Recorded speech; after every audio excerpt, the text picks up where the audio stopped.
अस्सलामु अलैकुम वरहमतुल्लाहि वबरकातुहू। जी नाज़रीन, आज बतारीख 9 अक्टूबर 2024 है। आज की एक बहुत ही गमनाक ख़बर मौसूल हो रही है।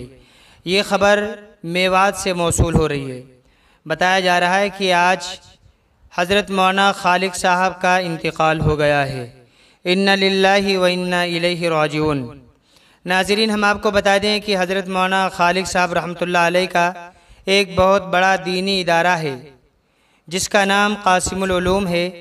ये इदारा नूह में कायम है, जिसके मोहतमीम हज़रत मरहूम रहमतुल्लाह अलैह थे।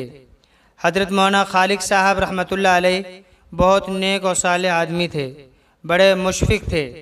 दुआ करें कि अल्लाह ताला मरहूम की मग़फ़िरत फ़रमाए और लवाहिक़ीन को सब्र जमील अता फ़रमाए।